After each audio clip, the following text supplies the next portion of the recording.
nami pa še ena prijateljska tekma slovenske futsal reprezentance v okviru priprav na Evropsko prvenstvo, ki bo konec januarja v Ljubljani v Stožicah.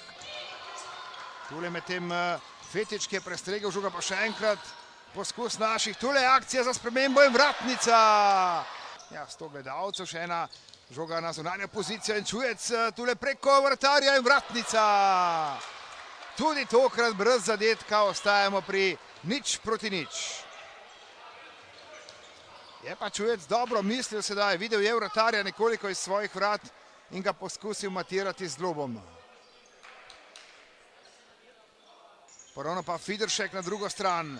Ja, takole je poskusil Osredkar in sedaj hiter protinapad Poljakov, še ena dobra obramba in še drugič zapored, dve odlični obrambi Damirja Puškarja, ki je preprečil poljsko vodstvo odlično obakrat. In ostajamo pri 0:0 v 15. minuti prvega polčasa. Poljaki ostajajo v napadu. Podaja Fideršku, ki čaka na zunanji poziciji. Tu je torej Alen Fetič, Fideršek, gol! Vendarle je Fideršek uspel premagati poljskega vratarja v 19. minuti. Nekaj zgrešenih poskusov pred tem mariborskega nogometaša. Tokrat pa Matej Fideršek po podaji nekdanjega soigralca Alena Fetiča uspešen in Slovenija proti Poljakom vodi z 1:0. Znova prekinitev za Poljake, še enkrat akcija in gol! Zadetek za izenačenje, veselijo se Poljaki. In še enkrat Fideršek je ukradel žogo Fetiča na desni strani. Tule je Fetič je šel malce preveč na desno in nazadnje vendarle Matej Fideršek. Fideršek v gol, čeprav se je še enkrat več zatresel okvir poljskih vrat.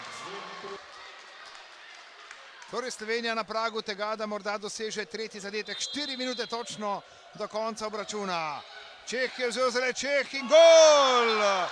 Žiga Čeh, miren udarec in to je zadetek za 3:1.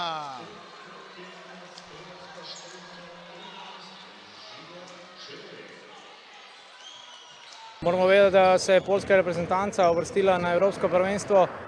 To pomeni, da so v top 12 v Evropi in sigurno so pravi nasprotnik.